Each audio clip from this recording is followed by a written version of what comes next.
देखो अभी काफी टाइम से बैटल थ्रू द हेवेंस में यूनियन को दिखाया ही नहीं गया है। मेडुसा भी दिखा दी गई है और जूनर भी बीच बीच में दिखाई दे ही जाती है, लेकिन यूनियन का कुछ अता पता ही नहीं है। तो चलो अभी इस वीडियो में देखते हैं कि यूनियन अभी कहाँ है और सावियान उससे कब मिलने वाला है। देखो जियामा एम्पायर में मिस्टिक क्लाउड सेक्ट के तबाह होने के बाद यूनियन और सावियान ने एक लास्ट बार मिलके बाय बाय बोल दिया था। तब से अब तक यूनियन को दिखाया ही नहीं गया है। देखो जियामा एम्पायर से निकलने के बाद नालन और यूनियन दोनों ही सेंट्रल प्लेन आ गई थी और थोड़ा घूम फिरने के बाद दोनों ने फ्लोवर सेक्ट ज्वाइन कर लिया था। फ्लोवर सेक्ट में बस वुमेन्स ही रहती हैं, मतलब पूरे सेक्टर में बस लड़के ही लड़कियां दिखाई देती हैं। और यहाँ पे आने के बाद यूनियन और नालन ने flower sect as a guest elder join कर लिया था। लेकिन जब वो फ्लोवर सेक्ट की टेरिटरी में ही अपने रहने के लिए एक माउंटेन देख रही थी तो वहीं पे उनको एक मिलती है बूढ़ी अम्मा, जो चल फिर नहीं पाती थी, लेकिन उसकी स्ट्रेंथ एक 9 स्टार डोजन की थी। तो भाई यूनियन और नालन दोनों ही वहीं पे रुक के उसी माउंटेन पे रुक के उस बूढ़ी अम्मा की सेवा पानी में लग जाती है। और जब 1-2 साल में उस बूढ़ी अम्मा की लाइफ पूरी हो जाती है, मतलब जब वो बस मरने ही वाली थी, तब वो बूढ़ी अम्मा अपना पूरा कल्टीवेशन,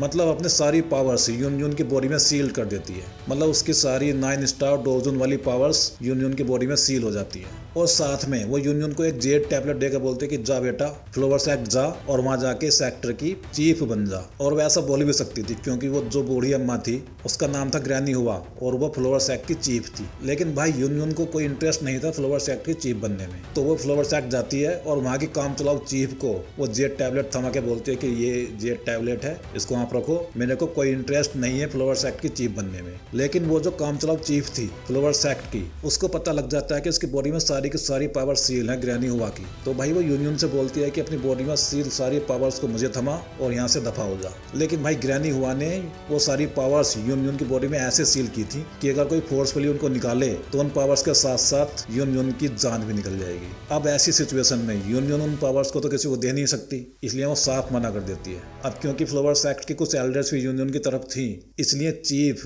जो काम चलाओ चीफ है फ्लोवर सेक्ट, उसके पास कोई और रास्ता नहीं बचता है और वो बोलते है कि तू मेरे से लड़ और जो भी इस लड़ाई में जीतेगा पावर्स उसकी। अब भाई काफी नानुकुर के बाद मजबूरी में यूनियन इस लड़ाई के लिए मान जाती है। अब भाई फ्लोवर सेक्ट का एक और रूल था कि ऐसी किसी भी लड़ाई में फ्लोवर सेक्ट की बंदी अपने लवर को भी शामिल कर सकती है और जो ये चीफ थी ये अपने लवर को भी इस लड़ाई के लिए बुला लेती है। अब जो ये चीफ है हुआ जिन, ये है एक 4 स्टार डोजन और जो उसका लवर है वो है प्रोफन स्काई सेक्ट से, जिसकी पावर है 6 स्टार डोजन की। अब जहां तक बात थी हुआ जिन की, उसको तो यूनियन संभाल लेती, लेकिन भाई एक और 6 स्टार डोजन के आने के बाद यूनियन का कोई चांस ही नहीं था यहाँ से जिंदा बच के जाने का। अब इस लड़ाई में एंट्री होती है सावियान की, जिसको नालन ने बुलाया था यूनियन को बिना बताए। तो भाई यूनियन और सावियान की नेक्स्ट मुलाकात यहीं होने वाली है इस लड़ाई के बीच। और इस लड़ाई का क्या नतीजा रहा होगा ये तो आपको बताने की जरूरत ही नहीं है, क्योंकि एक 4 स्टार डोजन और एक 6 स्टार डोजन को सावियान अपनी 2 स्टार डोजन की पावर से आराम से संभाल सकता है। अब भाई क्योंकि मास्टर व्यावला का भी कुछ पुराना नाता है फ्लोवर सेक्ट से, इसलिए अब सावियान यूनियन को फ्लोवर सेक्ट की चीफ बनाकर ही लौटेगा, कुछ दिन यूनियन के साथ बिताकर फ्लोवर सेक्ट में। अब इस सारी कहानी की टाइमलाइन की बात करें तो भाई ये सारी कहानी स्टार्ट होगी मास्टर यावलाओ के वैन सैंग बनने के बाद, मतलब मास्टर यावलाओ के जिंदा होने के एकदम बाद ये सारी कहानी स्टार्ट होगी। इसका मतलब ये हुआ कि बहुत जल्द हमें union battle through the heavens donghua में देखने को मिलने वाली है।